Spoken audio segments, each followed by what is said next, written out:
Ça me fait plaisir d'être avec vous pour ce webinaire sur la mise en œuvre et le suivi des plans d'action. Premier bémol que je veux faire, c'est au niveau du titre.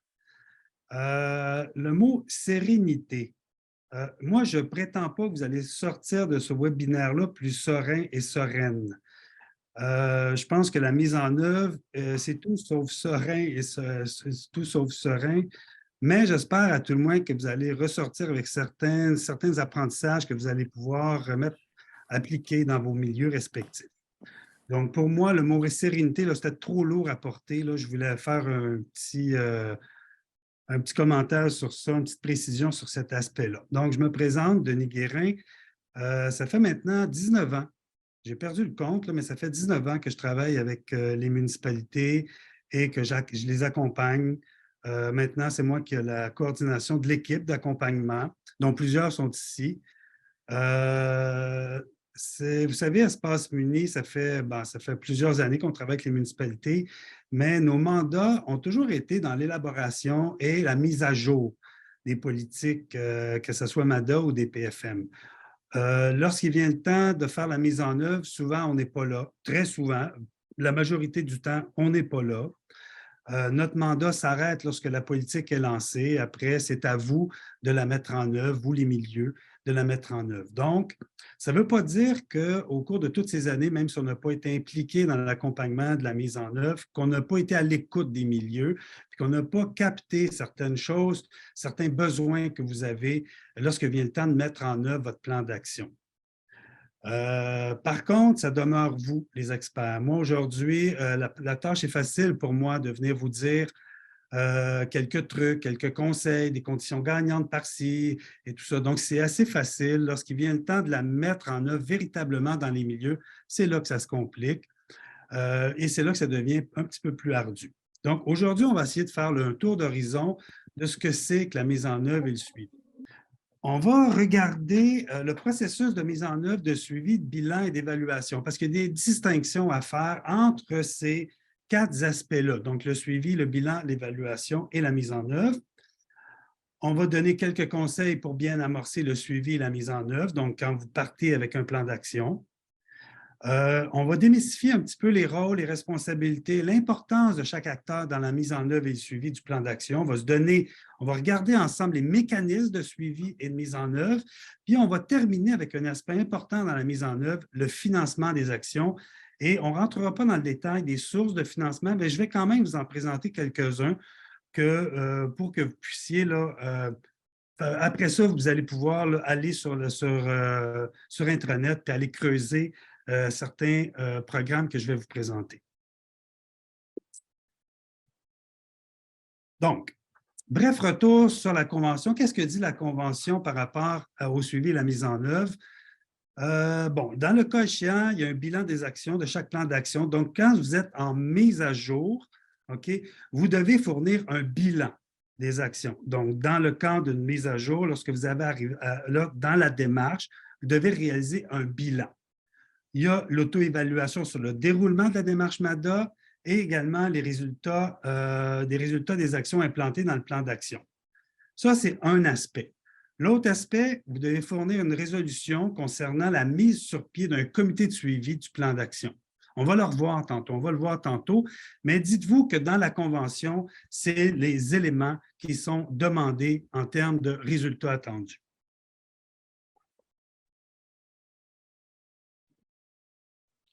J'ai une question. Oui.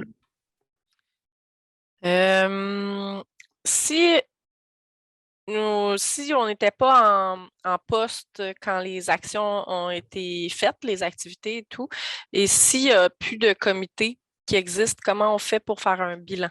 Et à qui on l'envoie? Je vais vous demander de garder votre question. Gardez vos questions pour la toute fin, parce que si je réponds aux questions au fur et à mesure, ça se peut que je n'ai pas le temps de passer à travers le contenu, mais gardez là votre question, puis je vais vous mettre en priorité à la toute fin. Ça vous va? OK. Donc, parce qu'il y a peut-être des éléments qui vont venir répondre à votre questionnement en cours de route, mais si on n'y répond pas, ça va me faire plaisir d'y répondre à la toute fin. OK? Donc, commençons par faire la distinction entre ce qu'est la mise en œuvre, le suivi, le bilan. La mise en œuvre, dans le fond, c'est assez simple, c'est sur 3 ans. C'est lorsqu'on réunit l'ensemble des ressources de façon à réaliser l'action. OK? Donc, c'est la mise en commun des ressources pour réaliser une action. Très simplement, là, je vais assez rapidement là, de façon générale. Voyons, excusez-moi, là j'ai une petite difficulté. OK. Le suivi, quant à lui, il s'insère à l'intérieur de la mise en œuvre. Ça permet de prendre du recul pour se questionner sur l'état d'avancement du plan d'action, d'identifier les obstacles et de s'ajuster en conséquence. C'est un mécanisme qui est plus réactif, OK, qui permet en cours de route. Et là, la fréquence des boucles de suivi, vous voyez, ça s'inscrit comme étant des boucles de suivi à travers, j'ai des mis annuellement, mais ils peuvent se faire 2 fois par année, 3 fois par année. Le rythme de ces suivis-là, c'est vous qui le déterminez. Je pense que dans un suivi, il n'y a pas la fréquence, c'est vous qui la déterminez. Sauf qu'il faut faire attention, il faut laisser le temps à la mise en œuvre, il faut laisser le temps aux actions de se mettre en œuvre avant de créer une boucle de suivi. Donc, à peu près, moi je dis à peu près aux 6 mois, OK? Sauf qu'il y a des périodes qui sont plus propices au suivi. On pense à la période pré-budgétaire, donc faire un budget, faire un suivi, une boucle de suivi juste avant les budgets pour pouvoir se préparer, c'est toujours un très bon timing. Après ça, il y a le bilan. Contrairement au suivi, le bilan vient à la fin de la période active d'un plan d'action. Donc, au bout de 3 ans, le bilan, lui, il permet de porter un regard sur l'état de réalisation du plan d'action. Est-ce que les actions ont été réalisées? Pourquoi? Est-ce que, donc, ça permet de voir comment le plan d'action, OK, ou des éléments qui ont fait en sorte que le plan d'action ou les actions ne se sont pas réalisées. C'est sûr que pendant la période de suivi, on constate ces éléments-là. Mais à la toute fin, lorsqu'il vient le temps de clore la période active du plan d'action, on réalise un bilan. C'est ce qui est demandé, OK, lorsque je faisais référence à la convention que vous signez, puis dans les résultats attendus par le secrétariat aux aînés, c'est ce qui demande un bilan du plan d'action. L'évaluation. L'évaluation, c'est vraiment pas comme un bilan. Il y en a qui confondent un peu évaluation et bilan. Le bilan, c'est très factuel. Ça donne l'état de réalisation. L'évaluation, ça le dit, ça l'évalue, ça permet de mieux comprendre les retombées des réalisations des actions auprès des aînés. Okay? Donc, suivi, bilan, évaluation, mise en œuvre. Et tout ça vers une mise à jour. Pour la suite, j'ai un ingrédient magique que je vais vous présenter. Donc, à partir de là, présentement, d'habitude, il y a un petit roulement de tambour. Il n'y aura pas de roulement de tambour. Donc, je vous présente l'ingrédient magique. Ah! L'ingrédient magique, c'est une personne. J'ai rarement vu dans un milieu qui réalise ou qui met en œuvre ou qui réalise des actions sans qu'il y ait une personne, OK, qui s'en occupe. Dans ma tête à moi, cette personne-là s'appelle Magali. Je l'ai nommée comme ça. Fouillez-moi pourquoi. Je ne sais pas. J'essaie quand je répétais, j'essayais de me donner un peu un persona à travers cette personne-là. Elle s'appelle Magali. Magali, son rôle dans le milieu, c'est de coordonner la réalisation du plan d'action MADA, préparer et animer des rencontres, produire des rapports de suivi et de bilan, mettre en place des mécanismes de communication, mobiliser les acteurs du milieu, assurer la concertation entre les acteurs du milieu, rechercher du financement, etc., etc. Magali, elle a quand même une bonne responsabilité lorsqu'il vient le temps de mettre en œuvre et de suivre. Elle a besoin de ressources, Magali, pour pouvoir réaliser son mandat. Dans les milieux, et pas tous, Magali prend le visage de coordonnatrice, coordonnateur MADA. Il y en a 18 présentement. Il y en a sûrement là, qui sont là présentement au sein des participants. Ça ne veut pas dire que toutes les Magali du Québec, c'est des coordonnatrices, coordonnateurs MADA issus du volet 2 du plan d'action du secrétariat aux aînés là, sur la mise en œuvre et suivi des appuis financiers accessibles pour la salle. Parce que là, il y a quelque chose qui me cache, juste essayer de faire de quoi. OK? Permettez-moi juste de... OK. Donc, c'est le volet 2 là, du programme MADA. Donc, il y en a 18 présentement au Québec. Ces 18 personnes-là, la plupart ont ces rôles-là à jouer. Donc, ils ont un rôle de mobiliser le milieu, de coordonner la démarche, de rechercher du financement.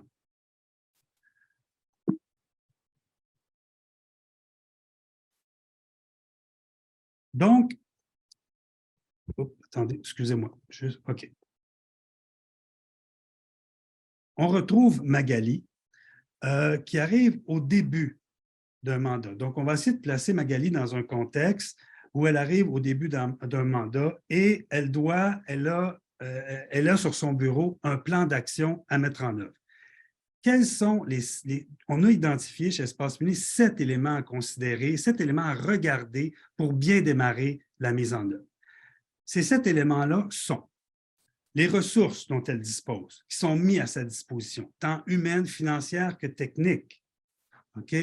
La volonté politique. Est-ce qu'il y a un RQF, ici c'est un RQA, responsable des questions aînées? Est-ce qu'il est impliqué? Est-ce qu'il est engagé? Donc, aller vers lui pour voir son niveau d'engagement. Est-ce que la collaboration et l'engagement des services des directions internes, donc de la municipalité ou de la MRC? Est-ce qu'il y a un comité de suivi de formé? Est-ce qu'il est représentatif, ce comité-là? Est-ce que les gens au sein du comité ont une certaine expérience de la démarche? Est-ce qu'ils sont motivés? Est-ce que le comité est stable ou il est plutôt instable depuis quelque temps? Puis est-ce qu'il y a un climat sain au sein de ce comité-là?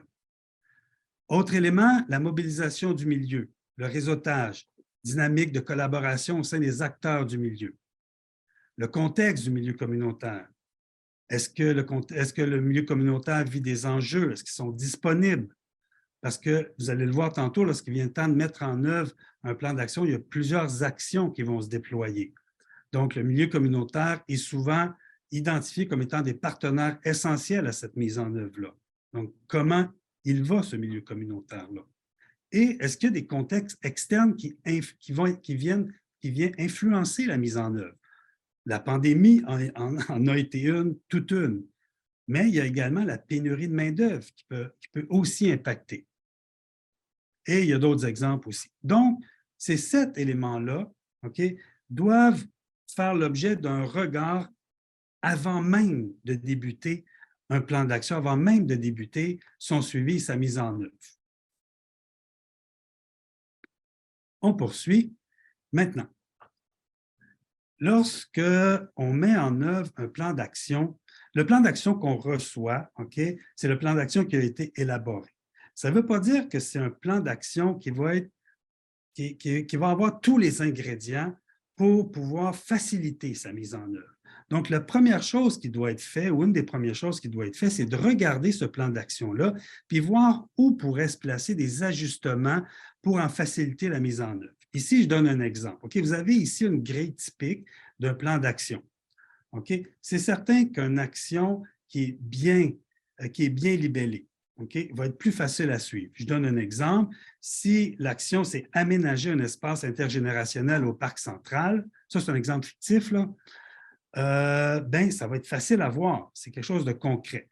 Si l'action, c'est encourager la mise en place d'un parc intergénérationnel, vous comprendrez qu'il va être plus difficile à suivre et à mettre en œuvre. Donc, plus le libellé de l'action est concret, plus ça va être facile. Et au niveau du responsable, c'est certain que sans être nominatif, sans nommer une personne responsable précis, nommer à toute fin pratique une direction ou un service responsable de l'action, c'est essentiel également, vous allez le voir plus tard. L'échéancier, assez précis, les ressources et les sources de financement sont également quelque chose d'important lorsqu'il vient le temps de mettre la mise en œuvre. Des choses qu'il faut préciser. Dans l'élaboration, ce n'est peut-être pas des éléments qui ont été précisés à ce moment-là, mais lorsqu'il vient le temps de mettre en œuvre, c'est des éléments importants. Les collaborateurs, les partenaires également, de les nommer, de les afficher, qui sont ces collaborateurs-là également, les arrimages possibles. Donc ici, dans l'exemple concret que je vous présente, c'est, bon, le responsable service des loisirs, l'échéancier été 2023, ressources financières, on comprendra que l'aménagement d'un parc a quand même des bonnes ressources financières, mais il y a une source de financement qui est rattachée, qui est PRIMA, qui est le programme du SA. Et les partenaires, les travaux publics, la FADOC, Maison de la famille, Maison des jeunes, entreprises privées, il y a différents partenaires qui viennent s'ajouter et des arrimages avec le plan triennal d'immobilisation. Ça peut être un arrimage potentiel, puis les résultats attendus de meilleurs liens entre les générations. Donc, je ne vous dis pas, ça ne veut pas dire que le plan d'action arrive dénudé de tous ces éléments-là, mais le fait de préciser plus ces éléments-là, ça va vous aider grandement dans sa mise en œuvre. Autre élément. Autre élément. Lorsque vous avez un plan d'action entre les mains, puis vient le temps de le mettre en œuvre. À sa plus simple expression, il y a une action, qui demande un responsable et des collaborateurs et des partenaires. Mais tout le monde sait qu'un plan d'action, il n'y a pas juste une action. Un plan d'action, lorsqu'il vient le temps de le mettre en œuvre, il se fragmente. Il se fragmente en plusieurs actions qui impliquent des responsables diversifiés et des partenaires multiples. Donc, lorsque vous avez élaboré, vous aviez un comité et c'était à toute fin pratique plus facile de coordonner tout ça. Lorsqu'il vient le temps de mettre en œuvre un plan d'action, le plan d'action, il se fragmente. Il aboutit sur différentes tables, que ce soit le service des loisirs, la direction publique, le service d'urbanisme, tel organisme. Donc, il y a une fragmentation qui fait en sorte qu'il y a plusieurs responsables, puis il y a beaucoup d'acteurs qui sont impliqués dans la mise en œuvre et le suivi. Maintenant, on va regarder comment on articule tous ces acteurs-là, comment ils vont composer. Donc, je ramène Magali en premier plan. La première chose que Magali doit faire, c'est d'aller chercher des alliés rapprochés. Et ça, ces alliés-là, ils viennent de 3 niveaux. Le premier niveau, c'est un élu. Un élu qui va présider les rencontres du comité, qui va représenter les intérêts des aînés auprès du conseil municipal. Donc, c'est lui qui va porter la démarche auprès du conseil. Il va assurer le lien entre le comité qu'on va voir tantôt et le conseil municipal. Il va faciliter l'accès aux ressources lorsqu'il vient le temps de déterminer des budgets. Puis, il va également mobiliser le conseil municipal ou les autres élus lorsqu'il vient le temps de réaliser des actions. Deuxième allié rapproché, un répondant administratif. Lui, il va plus s'occuper, ou lui ou elle, là, je ne veux pas... là, présentement, mes petits bonhommes là, sont pas très inclusifs, là, mais bon. Le répondant administratif. Donc, il va assurer la circulation de l'information au sein de l'administration municipale. Il assure le lien entre le comité, au même titre que l'élu assurait le lien avec le conseil, le répondant ou la répondante administrative va assurer le lien avec les autres services administratifs. Il mobilise les acteurs de l'administration municipale également lors de réalisation d'actions. Puis également, il va faciliter l'accès aux ressources dans les budgets. Le troisième allié, c'est un allié de la communauté. Lui, cette personne-là va assurer la circulation de l'information au sein des acteurs de la communauté, puis il va également mobiliser la communauté lorsqu'il vient le temps de réaliser des actions. Et là, vous allez me dire que Magali peut prendre différents visages. Ça peut être un acteur de la communauté, ça peut être un répondant administratif. Souvent, la personne qui est en charge de la mise en œuvre, c'est une personne qui est rattachée à la municipalité. Ça ne veut pas dire qu'elle va avoir tous les rôles qui va avoir le répondant administratif. Ça peut être une personne qui est détachée du répondant administratif, mais ce quatuor-là, ces 3 personnes-là, ces trois alliés-là sont indispensables au travail et à la mise en œuvre, au travail de Magali, à la mise en œuvre des actions et au suivi. Maintenant on va l'appeler pour l'instant le comité de coordination. Souvent, on l'appelle le COCO. C'est un comité qui peut se réunir très rapidement, qui est très réactif, qui peut s'ajuster en cours de route. Maintenant, il va y avoir la formation du comité de suivi. Okay? Le comité de suivi, quant à lui, okay, on va retrouver en son sein différentes personnes. Donc, il se veut représentatif. Dans les municipalités, il va y avoir des directions, des services municipaux qui peuvent se joindre à ce comité-là. Il peut y avoir des élus, l'élu responsable des aînés, bon, celui qu'on a nommé va siéger certainement d'office sur ce comité-là. Il peut y avoir des organismes aînés qui viennent s'ajouter à ce comité, des acteurs institutionnels locaux, puis également des citoyens ou des citoyennes aînées qui viennent s'ajouter à ce comité-là. Au niveau de la MRC, encore une fois, des élus responsables des aînés, des organismes ou tables de concertation plus régionaux, puis des acteurs institutionnels régionaux. Au sein de ces comités-là, il doit y avoir 2 représentants des personnes aînées.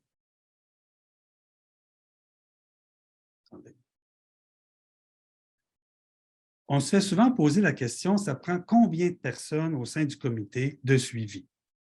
Okay? Moi, ce que j'ai tendance à dire, à répondre, c'est qu'il faut viser une représentativité plutôt qu'un nombre de personnes. Okay? Donc, il y a des bons comités qui peuvent être composés de 5 personnes, de 10 personnes, et ça dépend également de votre milieu. Mais ce qu'il faut viser avant tout, c'est sa représentativité. Okay? Il faut qu'il y ait des personnes de la communauté, des personnes du milieu plus politique, puis des personnes de l'administration municipale, puis également des personnes issues des institutions, que ce soit des réseaux de la santé. L'organisateur communautaire siège très souvent au sein de ces comités de suivi-là. Il peut même faire partie du comité de coordination. C'est un acteur très important dans une communauté lorsqu'il vient le temps de mettre en œuvre des actions. Toujours le même comité de suivi, quel est son rôle? Et bon, c'est sûr qu'il va effectuer les suivis du plan d'action à la lumière des progrès réalisés, des changements en cours de route. Il y a un rôle de recommandation au conseil municipal ou de la MRC sur l'évolution des actions. Il va poursuivre la réflexion sur l'évolution et l'émergence des enjeux de la communauté, puis, au besoin, agir en tant qu'agent de mobilisation pour favoriser la participation des acteurs du milieu.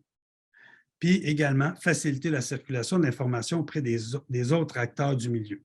Donc, c'est des agents, c'est des personnes qui vont aller contaminer positivement d'autres personnes dans leur réseau respectif. Et bon, c'est sûr qu'au niveau des résultats attendus, il y a une résolution qui doit être adoptée pour la mise en place d'un comité de suivi décrivant son mode et les noms de ses membres. Maintenant, on a un comité de suivi, le comité de coordination. Au niveau de la mise en œuvre, les acteurs importants, c'est les responsables de la mise en œuvre des actions. Tantôt, on les a identifiés. Chacune des actions fait référence à un responsable, un porteur d'action. Ces personnes-là ne doivent pas être oubliées dans le suivi et la mise en œuvre. Quel est leur rôle? C'est certain, engager des ressources financières, humaines, produire des devis, rechercher du financement, concrétiser des partenariats et des collaborations. En somme, il s'agit de réunir l'ensemble des ressources pour réaliser les actions.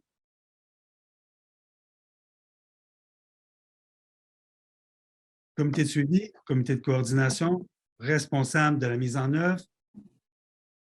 Pour compléter la vue d'ensemble de l'ensemble des acteurs qui sont impliqués, les collaborateurs et les partenaires. Voilà, ça fait beaucoup de monde qui sont impliqués dans la mise en œuvre, dans le suivi. On a compris que le comité de suivi est plus en charge du suivi.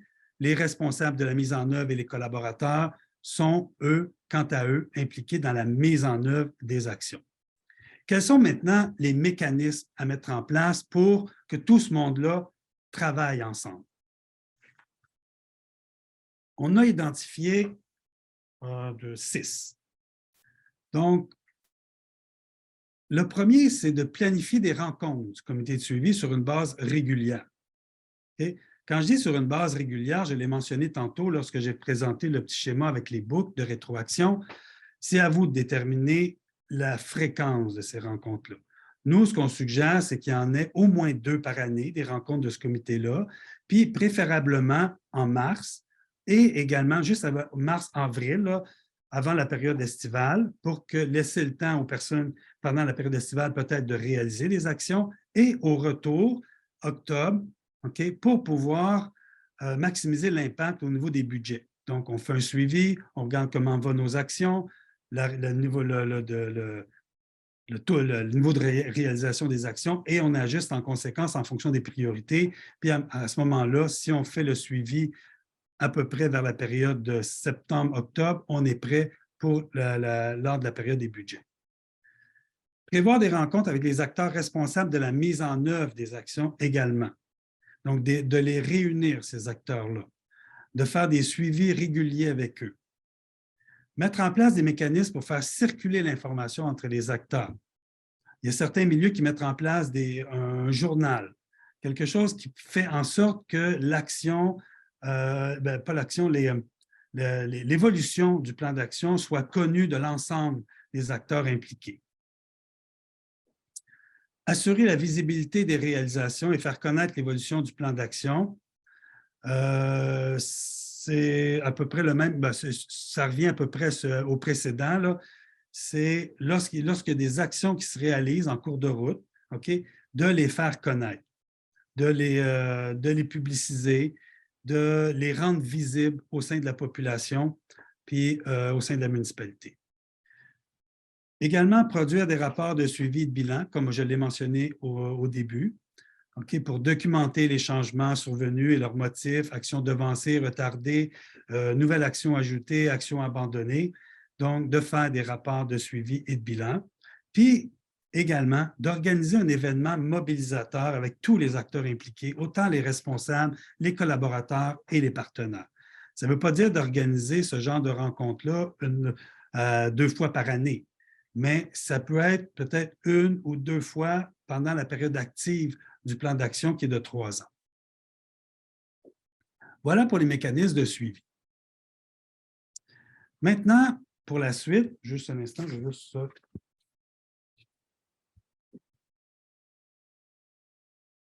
Pour la suite de ce webinaire-là, je vais orienter ça vers la recherche de financement, parce qu'on le sait pertinemment que c'est un aspect assez important lorsqu'il vient le temps de mettre en œuvre. Okay? Les actions qui sont au plan d'action, donc de trouver du financement pour mettre en place ces actions-là. Il existe 3 sources de financement. On a tendance à regarder les programmes de subvention, mais il existe 2 autres sources qui sont les arrimages à l'interne et les partenariats, okay, qui sont dans le milieu. Pour ce qui est des arrimages, on sait pertinemment que la façon qu'est votée, la façon qu'est établi les budgets dans une municipalité, c'est plus en fonction des domaines. On attribue des budgets à la culture, aux loisirs, aux travaux publics. Donc, c'est de cette façon-là. Lorsqu'il vient le temps de mettre en œuvre un plan d'action qui est plus de type clientèle, aînée, il faut aller s'arrimer à des budgets qui sont déjà existants. Rares sont les municipalités qui attribuent un budget aîné dans leur budget. Ils vont attribuer des budgets à des services et des directions. Okay? Le plan d'action est un plan d'action transversal, okay, qui touche autant l'habitation, qui touche autant les travaux publics, le loisir, mais c'est essentiel d'aller s'arrimer à des budgets. Quelques trucs et conseils, 2, à ce niveau-là, les prévoir dès l'élaboration du plan d'action. Vous vous souvenez, lorsque j'ai présenté la grille du plan d'action, il y avait une colonne qui s'appelait arrimage. Il ne faut pas la négliger, cette colonne-là, parce qu'elle va faciliter la recherche de financement, elle va faciliter les liens avec les directions qui sont impliquées dans la mise en œuvre de l'action. Puis, comme je l'ai mentionné, je le répète, c'est très important, c'est de coordonner les mécanismes de suivi avec la période budgétaire en octobre et novembre.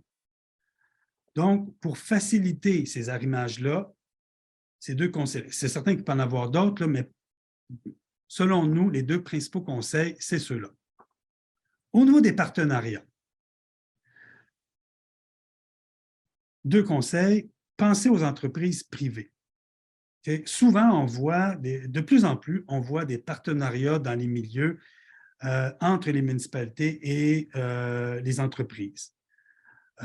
Souvent, ces partenariats-là avec le milieu économique ouvrent la porte à du financement par les programmes. Et donc, quand il y a des financements, des programmes qui sont ouverts, si vous démontrez qu'il y a des sources de financement qui viennent de la communauté, que ce soit au privé, que ce soit de différents organismes, ben, ça facilite le montage financier puis l'octroi par ces programmes-là. Au niveau des programmes de subvention, trois petits trucs et conseils. D'avoir une bonne connaissance des programmes, modalités, conditions, échéanciers, c'est essentiel. Donc, on va les voir tantôt. On va regarder ça. Ça va être dans les prochaines diapos qu'on va regarder ces programmes-là. D'avoir un mécanisme de veille formel également. Et ne serait-ce que de s'inscrire à des infolettes qui sont de différents ministères pour voir, parce que les sources de financement peuvent venir de différents ministères. Ce n'est pas seulement du financement qui apparaît dans le relié à MADA, qui peuvent financer des actions MADA, mais ils peuvent venir de différents milieux. Okay?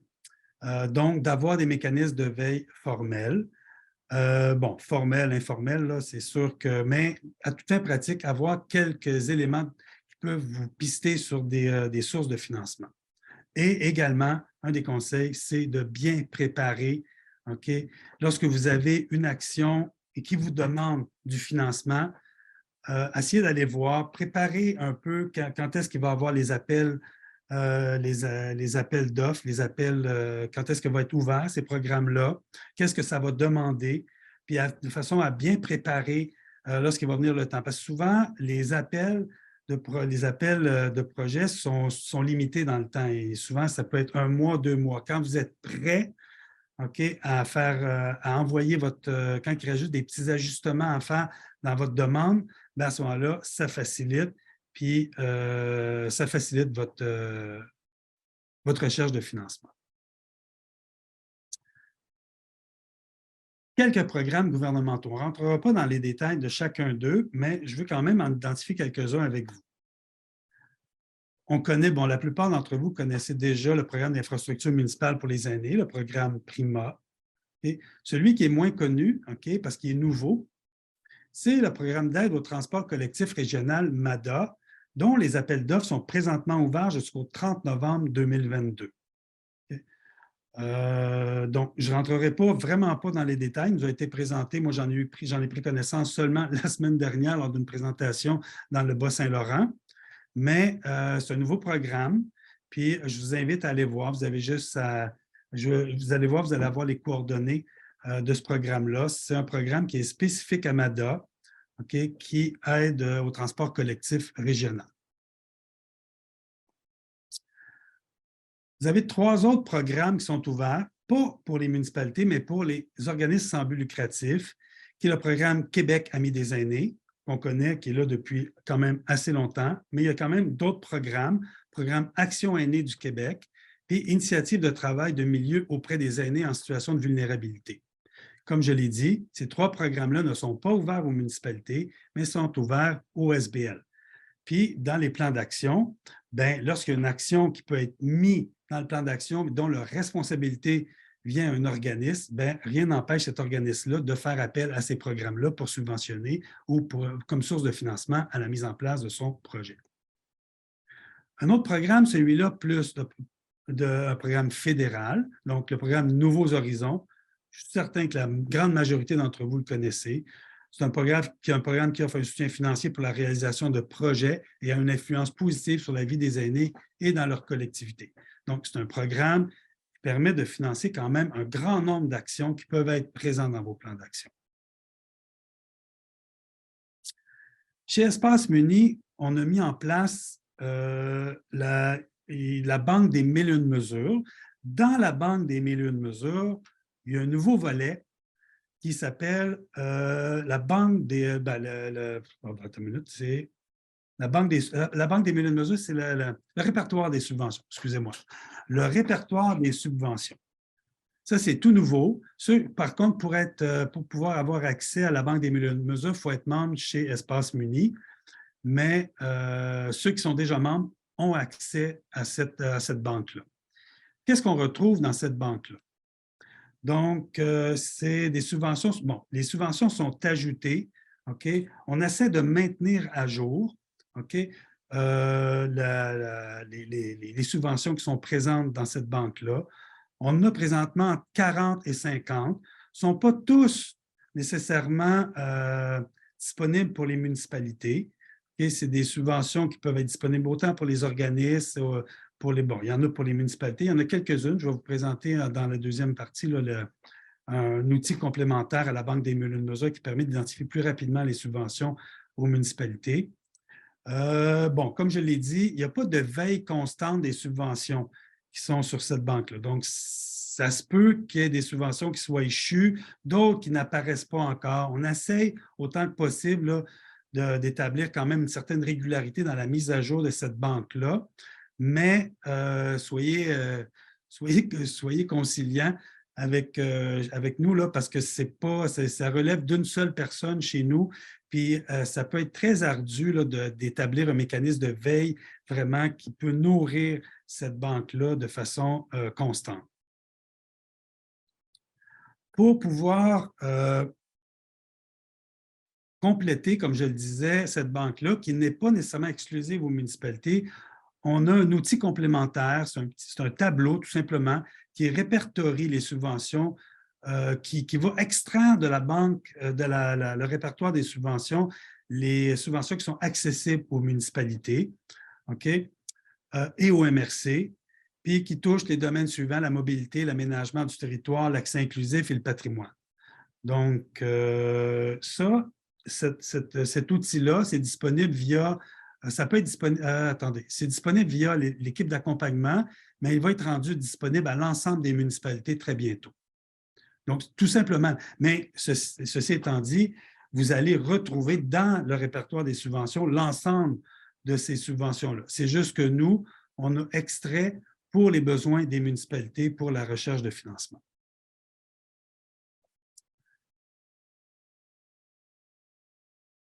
Quelques conditions gagnantes en guise de conclusion. Magali, une personne, dans le fond, c'est d'avoir une personne ressource qui s'occupe de la mise en œuvre et du suivi. C'est essentiel, c'est une condition. Sans cette condition, les autres sont très difficilement atteignables. Je pense que ça prend quelqu'un qui s'occupe de la mise en œuvre, qui s'occupe de coordonner, de caler les shots lorsqu'il vient le temps de faire des rencontres, de produire des rapports. Sinon, s'il n'y a pas cette personne-là, c'est l'affaire de tous et chacun et c'est plutôt rare qu'il y ait une coordination assez optimale pour pouvoir maintenir la réalisation des activités reliées à la mise en œuvre et au suivi. Les autres conditions, c'est de s'assurer de la composition d'un comité représentatif et engagé, d'assurer l'accès aux ressources nécessaires et aux sources de financement. Donc, c'est toutes des répétitions, là. Je fais juste résumer en gros quelles sont les conditions gagnantes. Miser sur des partenariats, la collaboration et le réseautage. Rester ouvert et réceptif à l'émergence de nouveaux enjeux, de ne pas être fermé. Ça ne veut pas dire qu'un plan d'action a été lancé à telle date qu'il doit rester fermé. Ça se peut qu'en cours de route, qu'il y ait des opportunités, qu'il y ait des choses, un nouveau programme de financement qui est lancé. Donc, rester ouvert à l'émergence de nouveaux enjeux et saisir les opportunités. Célébrer les réalisations. Ça, c'est excessivement important pour la mobilisation autour parce que lorsqu'il vient le temps de faire la mise en œuvre et le suivi, la mobilisation est un ingrédient essentiel. Donc, quand on célèbre les réalisations, quand on les met à l'avant-scène, ça favorise la mobilisation du milieu. Maintenir le rythme qui favorise la mobilisation et l'intérêt. Donc, un rythme, il faut se donner le temps de mettre en place des actions. Donc, aller trop rapidement, c'est des fois l'appropriation n'est pas là. Aller trop lentement, c'est la mobilisation qui est comme. Donc, il y a un juste milieu, il y a quand même un bon rythme à établir. Et ça, c'est à chaque milieu de le déterminer. d'assurer la circulation de l'information auprès des acteurs impliqués dans la population, puis de compter sur l'engagement de la direction générale. Donc, lorsqu'il vient le temps de mettre en œuvre, on l'a vu tantôt, le plan d'action s'éclate dans différents services ou dans la structure municipale ou dans le milieu. Donc, d'avoir une direction générale qui a un certain leadership dans la mise en œuvre, bien, ça l'aide la personne qui est en charge de coordonner cette mise en œuvre-là lorsqu'il vient le temps d'interpeller les autres directions et les autres services. Voilà pour les. Il y en a d'autres, il y a d'autres conditions. J'ai essayé de résumer en quelques phrases, quelques lignes, les principales conditions là, qui nous apparaissent essentielles. On serait rendu à la période de questions. Donc, la personne qui avait déjà une question, je ne sais pas si. Là, je vais arrêter le partage parce que. Ah, ben non, de toute façon, je vais arrêter le partage, je reviendrai après. Là. Donc, voilà.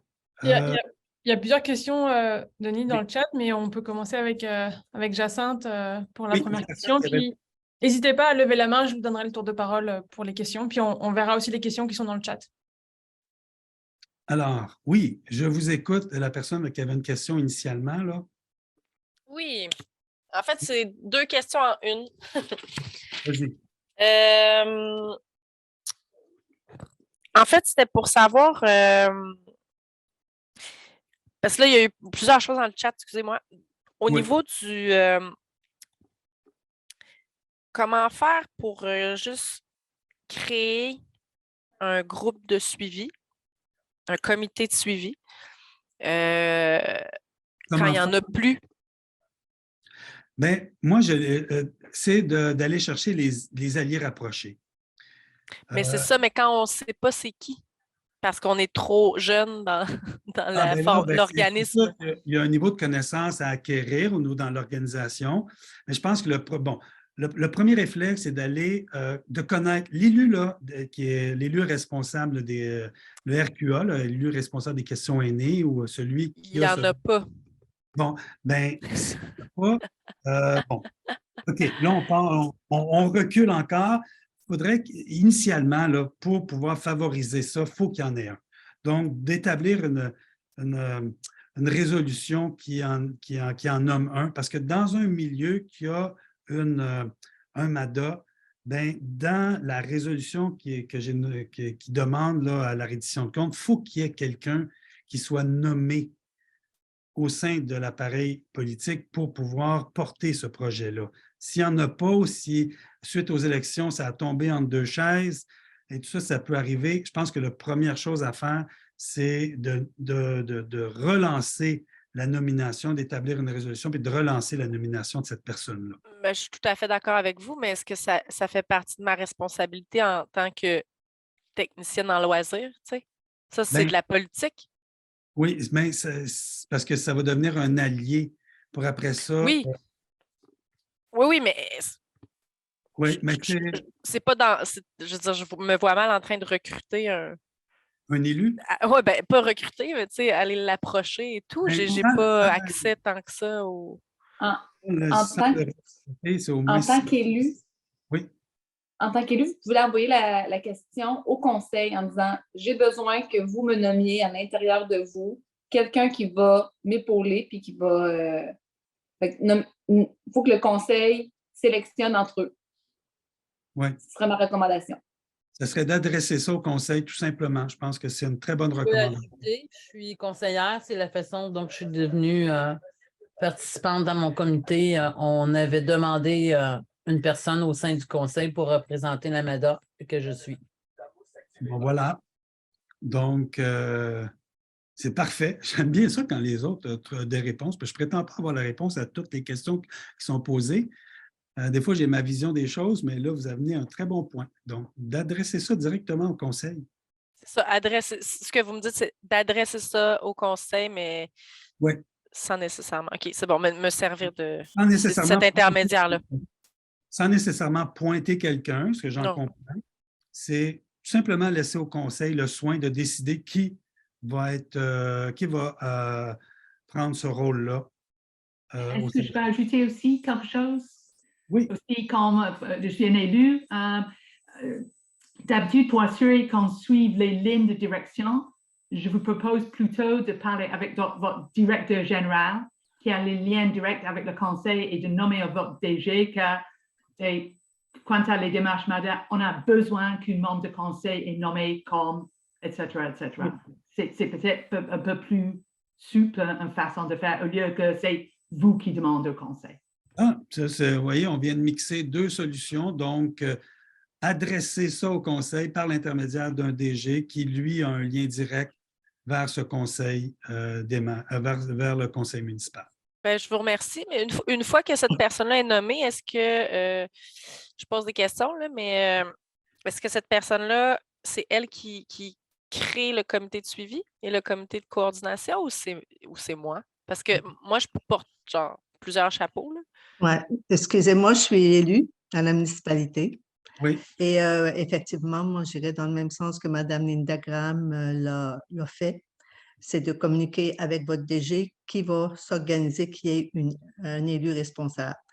Ouais. Moi, quand j'ai été élue, j'ai vu qu'il y avait une politique aînée qui était échue, mais on a changé 4 fois de directeur général.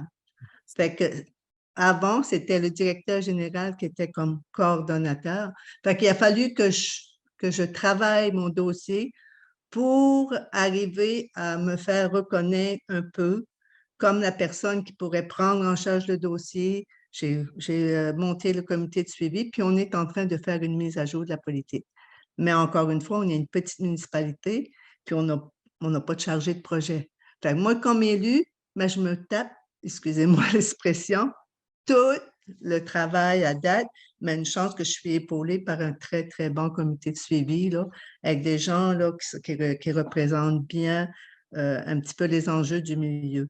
Mais c'est vraiment une tâche qui demande énormément de temps, de ressources comme élu. C'est ça. C'est pour ça qu'on manque aussi de sous. On est une petite municipalité, puis à un moment donné, ça prendrait peut-être un petit peu plus d'aide ou de support en termes de chargé de projet. Tout à fait. Pour avoir un chargé de projet. Oui, tout à fait. Parce que si, vous savez, vous, Madame Charlotte, c'est vous qui vous en chargiez en tant qu'élu.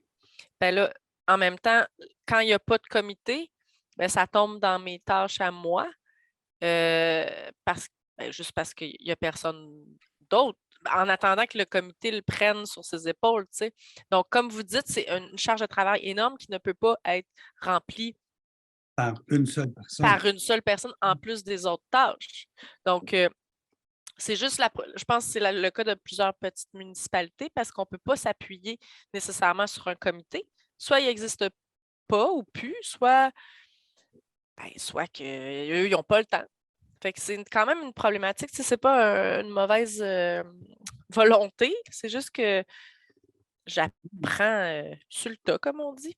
Bien, ça, c'est oui. Mais je pense je pense qu'on est après définir quand même une certaine réponse à la question. Mais d'abord et avant tout, c'est une responsabilité politique, puis il faut que le conseil soit derrière vous par résolution. Ça fait que moi, comme élu, ben, je force. Je force les choses un peu. Ça ne va pas toujours au rythme que je voudrais, mais il faut forcer les choses. Bon, mais c'est très bien. Merci beaucoup de vos interventions. Est-ce que ça répond aux questions? Oui, okay. Si je peux me permettre, un employé de la municipalité passe toujours par son DG avant de parler au conseil municipal. Ça, c'est la règle numéro 1.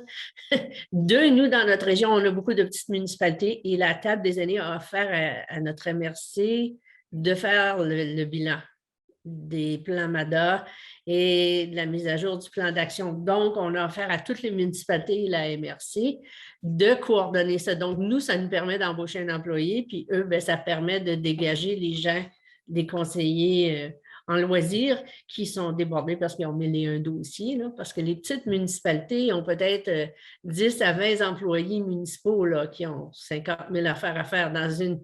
Bien, c'est ça.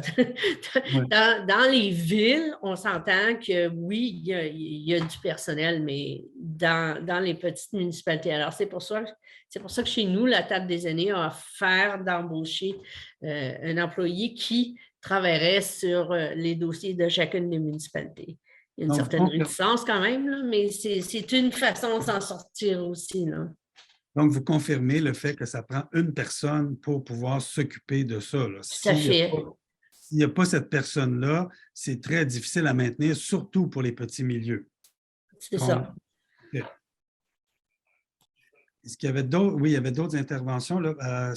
Sarah, est-ce que c'est toi qui donnes les droits? Oui, Sylviane, tu peux y aller. Il y avait Linda Graham qui avait une main levée. Est-ce que c'est une vieille main ou c'est une... C'est toujours ça, une vieille main, là, ou c'est une... C'est une main aînée, mais c'est plutôt une autre question. Est-ce que... Oui, je vais laisser la parole à Sylviane, puis après ça, je vous reviens. OK. OK. Moi, je voudrais revenir sur l'aide puis les ressources humaines dont ils ont besoin, les municipalités. Je trouve encore ça drôle qu'il y a des municipalités qui refusent la phase 2 MADA. C'est une subvention pour justement engager des ressources humaines. Et il y en a qui les demandes n'ont pas. Ils ont arrivé au conseil, puis le conseil a décidé de refuser. Puis la personne responsable s'est retrouvée, c'est ça, avec toute la mobilisation à faire. Puis c'est comme impossible là, pour une personne, le DG, de s'occuper de tout ça.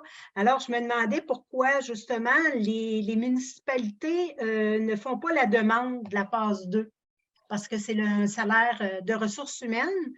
Puis, en même temps, ce que je voulais dire, bon, j'ai perdu mon idée. C'est ça, ah oui, on pourrait l'ajouter dans les subventions, là, quand tu as nommé la liste de subventions. Parce que c'est une subvention qui est accessible aussi. Oui, je l'ai nommé au départ. Lorsque j'ai présenté l'ingrédient magique avec, il y a 13 coordonnateurs, parce que là, tu fais référence au volet 2 qui nomme un coordonnateur MADA dans les MRC. Oui, bien c'est ça, je l'ai nommé là. Je ne l'ai pas renommé parce qu'effectivement, ça fait partie d'une subvention. Les municipalités, souvent, bon, c'est sûr qu'il y en a beaucoup. Il y en a 18 présentement au Québec, OK?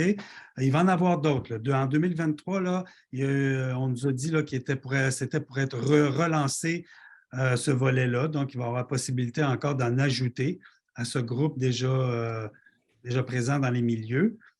Mais certaines municipalités, il faut dire que, bon, c'est la MRC qui a cette responsabilité-là d'engager cette personne-là.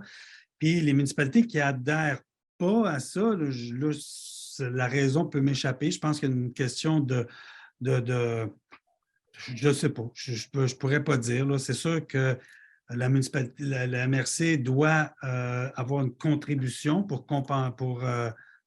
doit faire une contribution pour pouvoir avoir accès à cette subvention-là. Mais pour ce qui est des municipalités, là, la raison m'échappe pour l'instant. Je pourrais te revenir, là, je pourrais aller aux nouvelles pour savoir un peu plus. S'il y en a qui ont des réponses, n'hésitez pas. J'ai aimé ça tantôt, là, quand d'autres personnes avaient des réponses à la question posée. Ben moi, les coups que j'en ai eu à Lotbinière, par exemple, c'est qu'il y a des municipalités qui pensaient qu'eux-mêmes pourraient le faire de leur bord avec quelqu'un du milieu ou tout ça. Donc, on ne prendra pas une ressource de la MRC pour faire ça. Donc, on a eu des cas comme ça. Fait que des fois, c'est des municipalités qui ont déjà leur contact, qui ont déjà leur réseau, puis qui pourraient le faire eux-mêmes.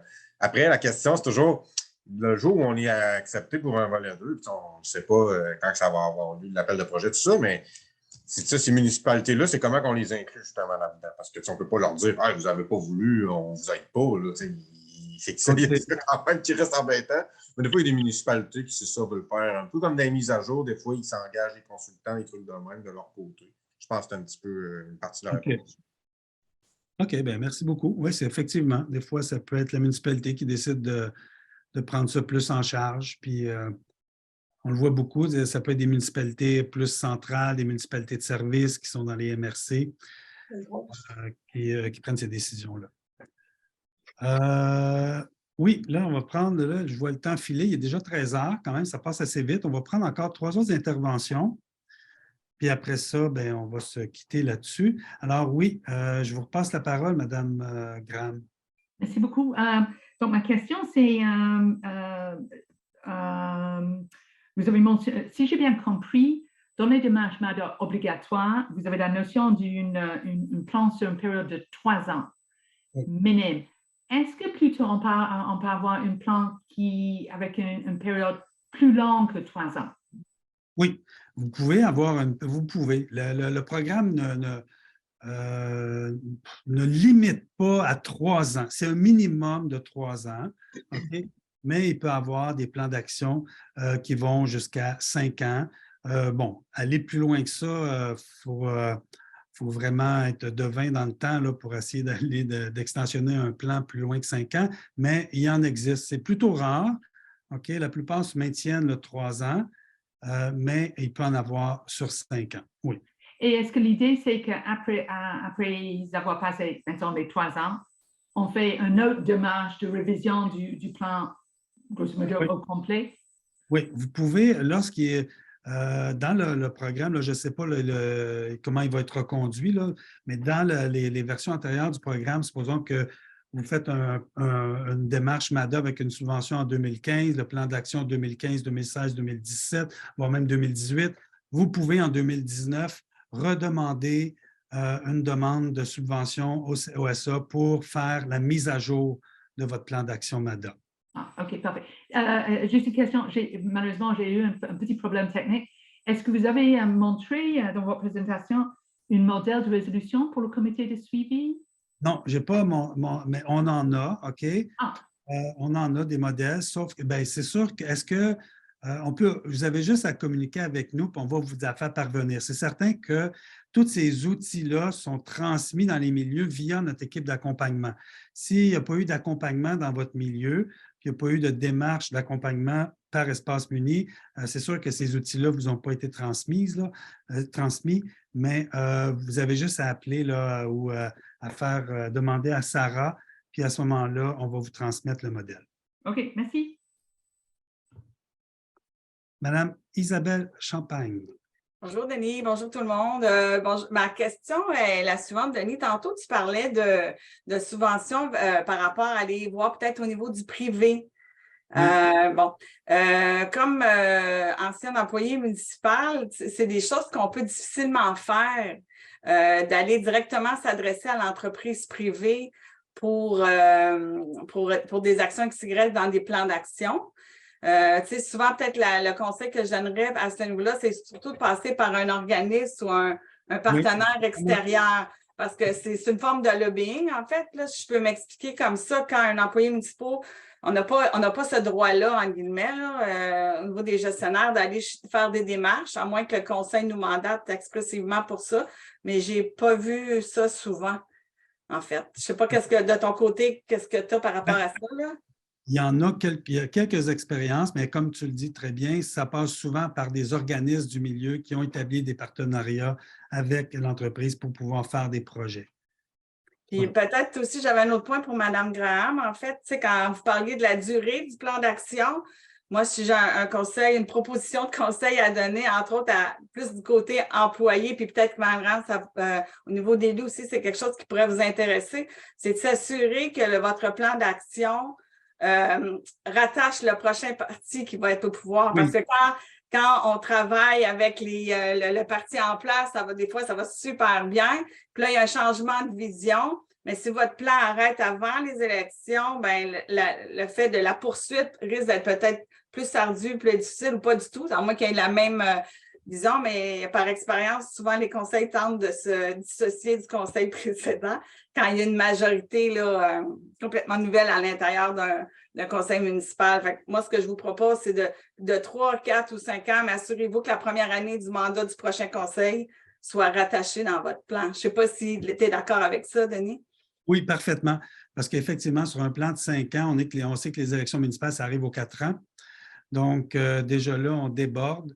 Quand le plan d'action est sur 5 ans, s'il est vraiment coordonné au début, souvent, il chevauche. Donc, souvent, on voit des plans d'action qui ne sont pas la nouvelle plateforme politique ou le nouveau parti au pouvoir, il n'endosse pas nécessairement la vision de l'ancien plan d'action MADA. Donc, ça peut également être un frein là, à la mise en œuvre. Oui, donc voilà. Là, il y a beaucoup de mains qui se sont rajoutées. On va en prendre, quelques-unes encore. Est-ce que c'est correct pour la dernière intervenante, Mme Champagne? Oui? Oui. OK. Donc, Karine, Mme Graham, votre main est encore levée. Non? OK. Mme Karine Garneau. Allô? Je vous écoute. Est-ce que vous pouvez, dans le fond, j'imagine que l'information est disponible là, en ligne, mais est-ce que vous pouvez très rapidement nous résumer? Parce que moi, la démarche que j'ai vue de ma MRC, c'était comme une démarche je vais dire de volet 1, là, mais une démarche regroupée de petites municipalités pour, dans le fond, engager une ressource pour le volet 1 versus le volet 2. Dans le fond, c'est quoi la différence au niveau des MRC? Parce qu'il y en a beaucoup qui se regroupent, dans le fond, pour faire une espèce de démarche collective. Mais est-ce que c'est automatiquement du volet 2 ou si on est plus... Non. Oui, Le volet 2 du programme, là, on parle du volet 2 du programme MADA, c'est pour l'embauche d'une ressource qui va voir à la mise en œuvre, OK, et au suivi. Il va coordonner la mise en œuvre d'un plan d'action MADA. OK? Mais si la personne est embauchée, OK, comme étant dans le volet 2, rien n'empêche à cette personne-là, lorsqu'il vient le temps de faire les activités de mise à jour, d'être impliqué dans la mise à jour d'une politique. Mais il doit obligatoirement y avoir eu une élaboration, OK? Après ça, la MRC, une première élaboration, puis après ça, la MRC peut appliquer pour le projet du volet 2. Parce que moi, je suis extrêmement nouvelle, là, puis j'essaie de me demander, ça fait 2 mois que je suis à l'emploi pour la ville de Thetford. C'est quand même la grosse ville, la MRC. Fait que, je pense dans les raisons, mettons, pour lesquelles on n'a pas embarqué avec la MRC, c'est que je pense que c'est un regroupement de volet 1, si on veut. Là. La plupart des municipalités de notre MRC n'ont pas encore de plan. Fait que, nous, dans une démarche d'actualisation, est-ce que ça va en continuité avec ce que vous dites ou je me trompe? Bien, c'est parce que, bon, premièrement, là, si vous parlez à titre pour une ville, le volet 2 n'est pas ouvert à une ville comme telle, il est ouvert à une MRC. Là, je ne sais pas si je réponds bien à la question, là. Nous, notre ville n'a pas donné son soutien à la MRC parce que, justement, nous, on avait déjà une démarche. Nous, on va être en refonte, tandis que la plupart des municipalités de notre MRC vont être en mise en place, là, en création. OK. Bien, si cette MRC-là peut postuler pour le volet 2, OK, c'est certain que si vous venez de la ville de Terrebonne, c'est ça? Thetford Mines. Excusez-moi, j'avais... Donc, la ville de Thetford Mines. Un peu plus petit. Oui. Mais c'est sûr que si la ville n'intègre pas nécessairement la démarche au sein du volet 2, ça va être plus problématique parce que vous semblez être une ville-centre. Vous êtes la ville-centre puis c'est là que se situent tous les services. Donc, ça va être plus difficile pour la MRC de piloter ces plans d'action-là. Là. Je ne suis pas sûr de bien répondre à la question, là, mais si vous voulez, on pourrait, vous avez juste à nous rappeler, puis on pourrait s'en reparler de façon plus précise. Là. Merci. OK. Oui. Madame Anne Laporte. Oui, bonjour. Est-ce que tout le monde m'entend bien? Oui. Là, on va prendre encore 4 interventions, puis après ça, on va parce qu'il y a des gens qui commencent tranquillement à nous quitter. J'imagine que l'heure du midi se termine pour plusieurs d'entre vous. Là. Oui, allez-y. En fait, moi, c'est une question très simple et très précise. Quand vous parlez d'arrimage tout à l'heure dans votre présentation, est-ce que, je vais donner un exemple, juste pour voir si je comprends bien, que, disons, un exemple fictif, là, que je veux faire installer un banc, bien, que le banc serait inclus dans le budget des travaux publics. Oui. C'est ça? C'est exactement ça? C'est exactement ça. C'est que, et là, ça implique que faut que vous ayez une démarche auprès. L'arrimage, là, ce n'est pas de savoir qu'il y a du financement pour des bancs de parc, c'est d'adresser la demande, d'appeler les travaux publics, de dire que j'ai dans mon plan d'action une action qui a été identifiée, d'installer des bancs au parc un tel. Je donne pour reprendre votre exemple. Puis à ce moment-là, les travaux publics, à l'intérieur de sa marge de manœuvre, OK, parce qu'ils ont des allocations, des budgets, mais à ce moment-là, il peut arrimer, OK, votre besoin d'installer un parc, posons à tel parc, avec leur leurs budgets qui sont attribués de façon plus générale. Ça vous Merci. va? Parfait, merci beaucoup. Bienvenue.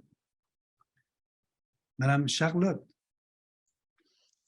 Bonjour, oui.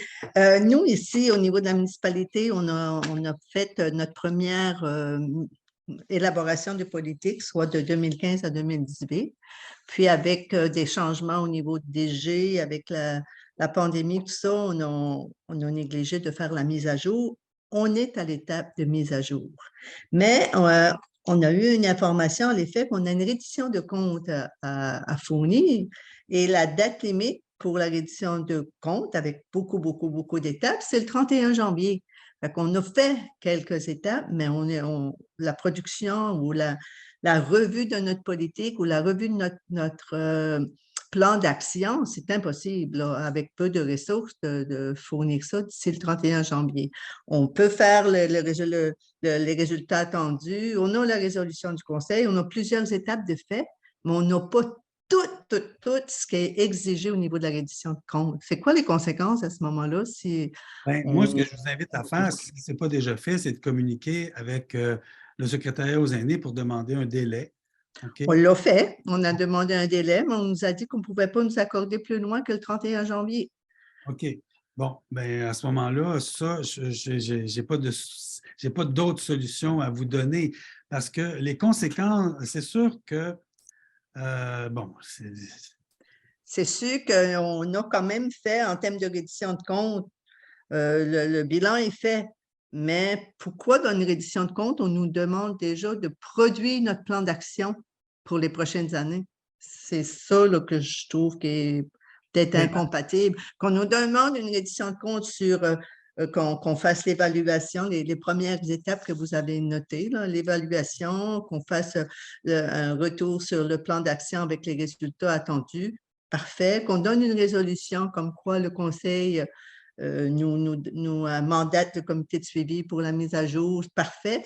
Mais qu'on présente déjà d'ici le 31 janvier, quand on vient de commencer en septembre, qu'on n'a pas de chargé de projet, qu'on a, même si on a une très bonne volonté, les gens, on peut peut-être les rencontrer, c'est des gens qui sont un petit peu partout. Quand on se rencontre une fois par mois, c'est déjà chapeau.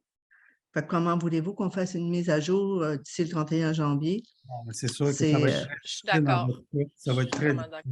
Ça va être très difficile, mais la solution, je ne peux pas vous la... Il y en a, présentement, je n'ai pas de solution, ne serait-ce que de rappeler le SA, de redemander une extension. De la façon qu'il faut, c'est certain que si, lorsque vous demandez une extension au secrétaire aux aînés, il faut que l'extension soit motivée par un échéancier. Il faut vous démontrer que vous avez déjà entamé des procédures pour pouvoir amorcer cette mise à jour-là. C'est déjà fait. C'est déjà fait. Bien, écoutez, je n'ai pas d'autres, mais vous me parlez de quelles sont les conséquences. Écoutez, je ne sais pas. C'est comme je ne peux pas répondre à cette question-là. C'est vraiment, ça relève vraiment du secrétariat aux aînés que de répondre à cette question-là. Je vous remercie. Je suis désolé, je ne peux pas. C'est à eux, il faut que vous adressiez cette question. Merci. Okay. Oui, madame, on va prendre une dernière, Sonia Leclerc. On ne vous voit pas par contre, là, mais je vais vous écouter. Ah, je vous vois. Voilà. En fait, puisqu'il y a souvent été question de le manque de disponibilité dans les ressources humaines, on s'est posé la question, ma petite équipe et moi, est-ce que ça existe? La possibilité de mutualiser une ressource par le biais de la MRC, par exemple, pour justement obtenir le salaire d'une personne qui ferait la Magali. Là. Trouver une Magali, mais pour peut-être coordonner 3-4 démarches à la fois selon le rythme que les municipalités sont en mesure de faire, là, avec peut-être la collaboration des DG respectifs de ces milieux-là. Oui. Puis on adresserait la demande de mutualisation à quel endroit? Bien, c'est sûr que quand vous me parlez de mutualisation des ressources, c'est dans le fond, si je comprends bien la question, c'est plusieurs municipalités, supposons, ou 3, 4 ou 5, ou le nombre n'est pas important, qui veulent pooler un montant d'argent pour pouvoir engager une ressource, c'est ça? Exactement. Bon, bien à ce moment-là, on ne parle pas du volet 2 de la démarche. On parle de quand même quelque chose qui est fait de façon autonome dans le milieu. Donc, vous n'avez pas à adresser cette demande-là à personne, là. Vous devez tout simplement réunir les municipalités, voir s'ils sont intéressés à faire partie de ce regroupement-là, puis tout simplement de créer comme là, je ne sais pas, ça peut se créer à travers les municipalités, là, c'est sûr, mais dans le cas, puis si vous passez par une MRC, OK, là, il y a un nombre minimal de municipalités qui doivent adhérer lorsque vous appliquez au volet 2, je ne me rappelle pas du nombre, là, je pense que c'est 5 municipalités. Là, Sarah, peut-être que c'est 5 municipalités. Donc, si vous réussissez à interpeller 5 municipalités intéressées, puis que la MRC est intéressée également, mais à ce moment-là, vous pouvez passer directement par la MRC pour appliquer au programme. Vous n'êtes pas obligé de tout être les municipalités d'une MRC pour pouvoir adhérer au volet 2. Vous pouvez être un minimum de 5 municipalités pour pouvoir adhérer à ce programme. Est-ce que ça répond à la question? Oui, merci. OK. Donc, voilà, on a extensionné un peu de 15 minutes le webinaire. Donc, écoutez, j'espère que ça a répondu à vos besoins, vos attentes. Je sais que sans prétendre y répondre en entier à tous les cas de figure, si vous êtes en démarche d'élaboration, si vous avez un accompagnateur qui est attitré à votre dossier, n'hésitez pas à le contacter pour pouvoir, qu'il vous donne soit les conseils, qu'il vous donne également les outils pour pouvoir poursuivre votre démarche.